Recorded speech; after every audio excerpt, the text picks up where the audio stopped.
I can really feel the Earth pulse now. It's up above. Guess we're in for some mountain climbing then.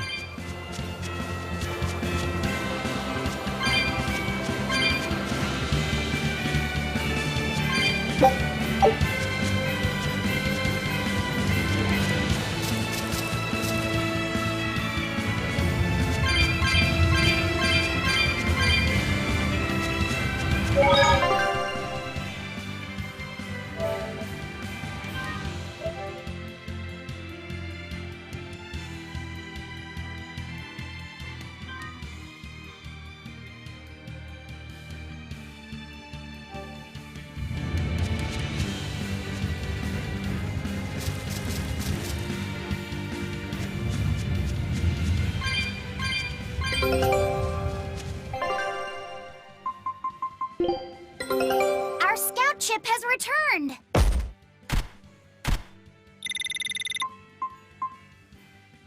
A new recipe. Scout ship setting sail. Here! This is the Earth pulse point I've been feeling. No Therian and no barrier. I must have gotten it wrong again. I wouldn't be so sure of that. That dragon could well have broken its barrier. Or it might have been too powerful for the Abbey to subdue. You could be right. After all, dragons make for the strongest demons. The problem is, we don't know if it's a Therian or not. Yeah.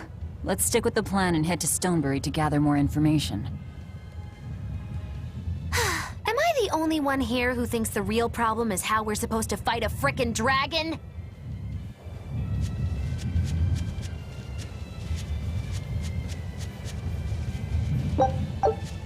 I can't wait to take a good look around. Whoa, now that's what I call a view. I agree that it's beautiful, but don't leap about so much. You'll fall. I can sense many Earth pulses under this place. I figured you'd notice that. An intricate web of Earth pulses crisscrosses the land under the Aldina Plains. Mountains like these would normally take tens of thousands of years to form, but these popped up in about a millennia. So the Earth pulses have affected the land? Exactly. Long ago, people wielded arts that allowed them to manipulate the Earth pulses and control the very land itself. How could arts like that exist? Perhaps they pushed against key points on the Earth pulses? Like how acupressure can improve a person's blood flow. That's a rather forced comparison, but you may be right. Either way, those arts have been lost for eons. I'm impressed, Eisen. You know a lot about everything. Not at all. There's so much I don't know. For example, the name of these flowers. That's why I travel. To learn. Aldina alabaster grass. That's the name of this flower? Yes. A long time ago, my brother showed me a picture of it in one of his books. They're fragile flowers. They die quickly on their own, but if enough of them gather together, they can survive. Fields of them form beautiful white carpets of flowers. In some cultures, they symbolize kinship, the bonds between people. Kinship. Huh. I'll remember that. You and your brother taught me something new today. I'll never forget either.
I'll show you the beauty of my spear work.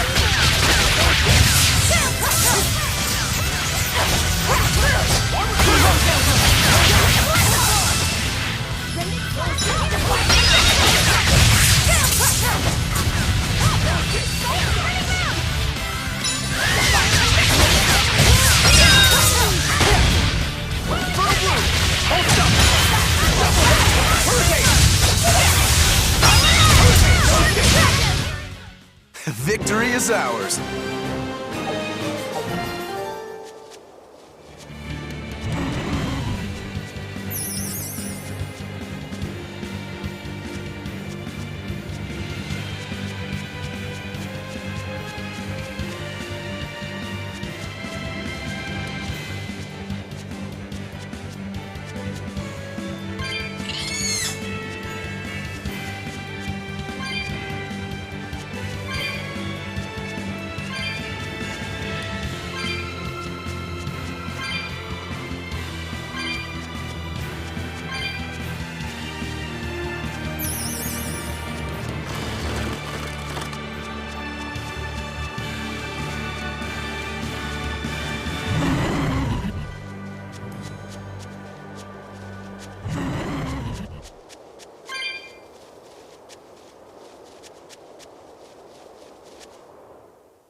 Alright, if I were a Bloodwing, where would I be? We'll start at the inn. It only makes sense. Raspberries, strawberries, blueberries, they all grow in abundance around Stonebury. We even have a fairy tale about it. One day the ground was covered with so many fallen berries, they all became stones. Stoneberries. Is that how the town got its name? The spelling has changed some, but yes. Berries are an important part of this village. We harvest local berries to make jams, pastries, gels, and all sorts of sweets. Berry-flavored gels! I've never had one. We've exported our jam and fruit for a while now, but our raspberry gels are still being perfected. Aw, rats. Are the vegetables growing in that field special too? I don't think I've ever seen anything like them before. You've got sharp eyes. But that's right. They're a rare species of wild potato. They're red and they're called radish bells. We discovered them in the mountains nearby. Sadly, the potatoes are actually highly poisonous. Really? They look so good. They do. But the skin and the sprouts are toxic. If you aren't careful when removing them, it's Poisonville for you. Deadly poison aside, they're sweet, fluffy, and go great with butter. And when they're fried nice and crispy, they're the best. So just skin them and sell them. What's the problem? Yes, we've thought of that, but the way they are now, you have to peel off quite a bit before you get to the edible part. Peel one as big as your fist, and all you get for your trouble is a bit of meat the size of an egg yolk. That's why we're selectively breeding them. One day, they'll have only a thin layer of poisonous skin. Why not breed them to get rid of the poison altogether? With no poison, bugs will eat them, and they'll be more vulnerable to cold and heat. With potatoes, as with people, getting rid of everything harmful isn't always for the best.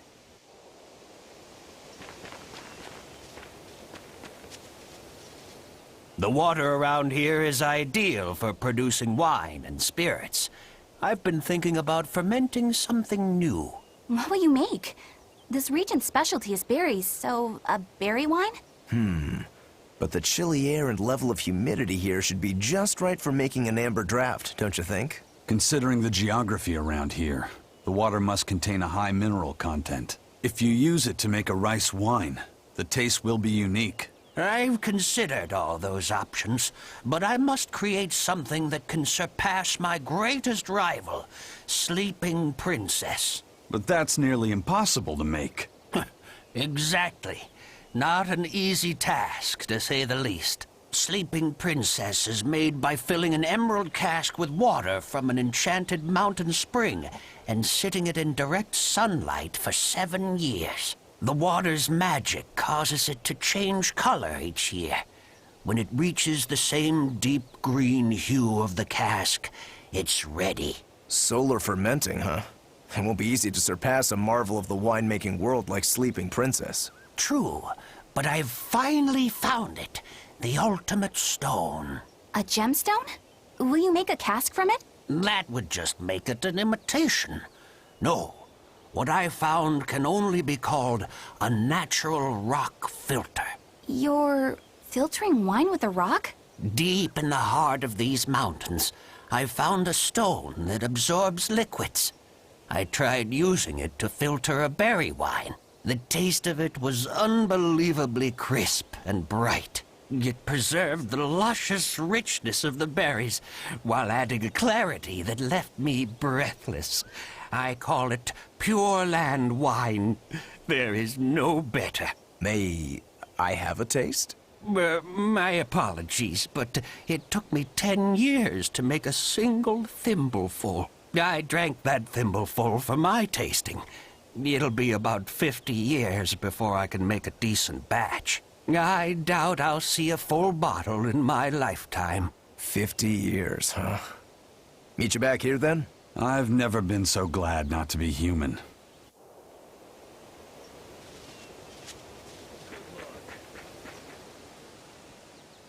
Stoneberry hasn't had much luck growing just yet, but this pioneer town has a lot of potential.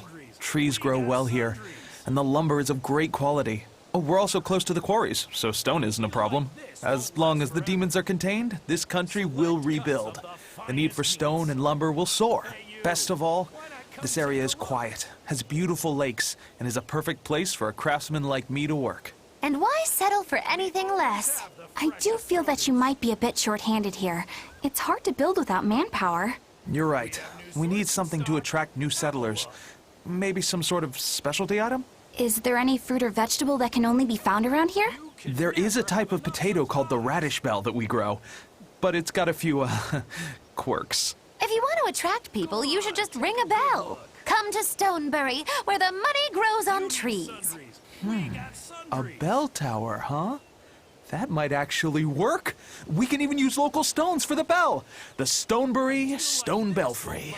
It won't work. Huh? Try hitting a rock. Doesn't ring. Ah, how could I have missed that?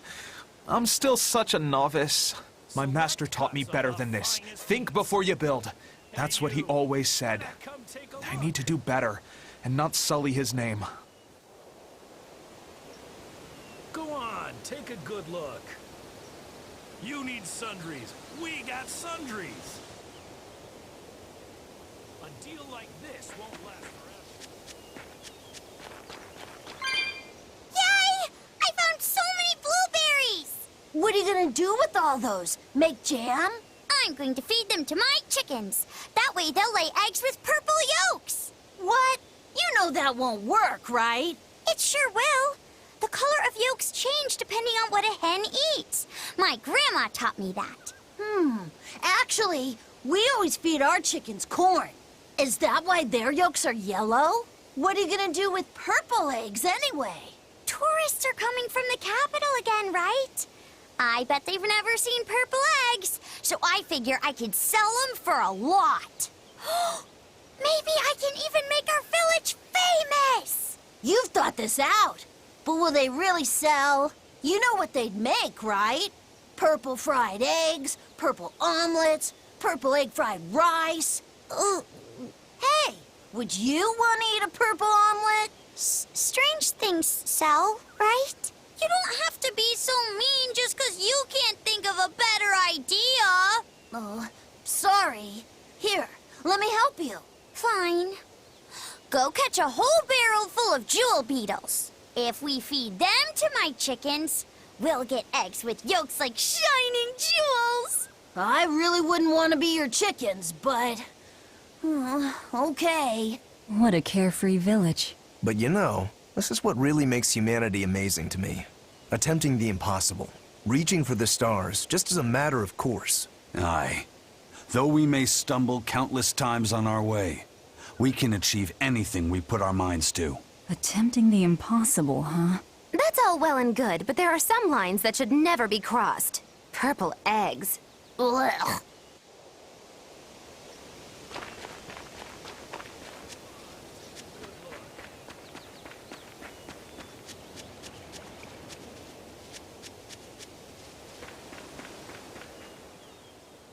I was on my way home from a trip to Logres, crossing the Aldina Plains, when I saw it. Rain was pouring as if from buckets, and the wind was so strong I could hardly stay on my feet. From the vast darkness of the sky, a monster of tremendous size descended, like the essence of the storm itself.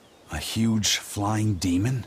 At that moment, a group of exorcists leapt out from their hiding spots and began to battle the demon beast. But it met their swords with its fearsome horns, and a swipe of its tail threw the noble exorcist's back. Horns and a tail?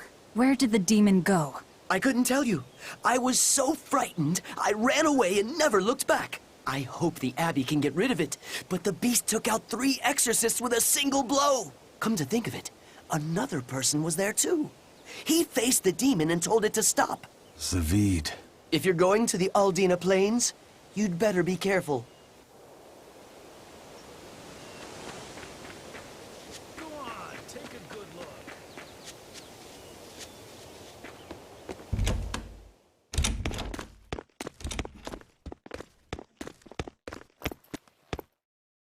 Zavid. Well, hello, sailor.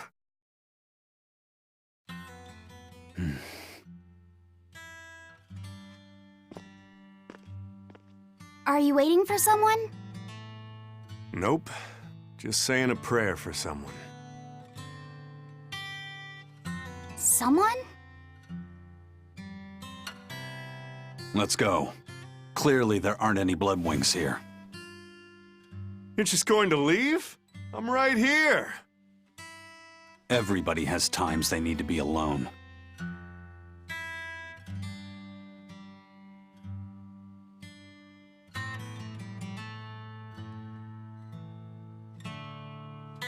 Fee. Right. Coming.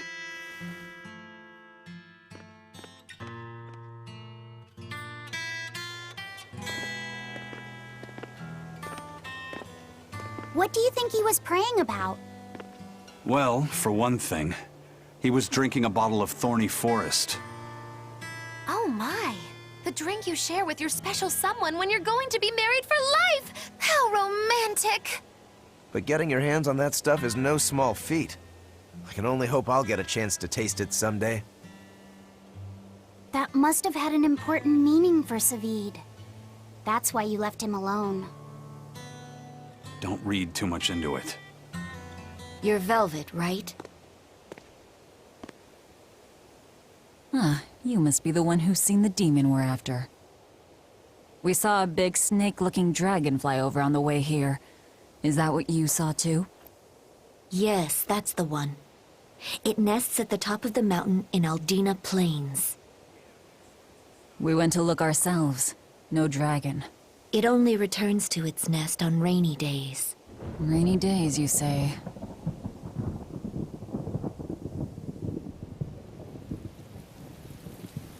Oh, just look at what you went and made the weather gods do. This doesn't bode well. Not at all. Thanks. We'll give it another shot.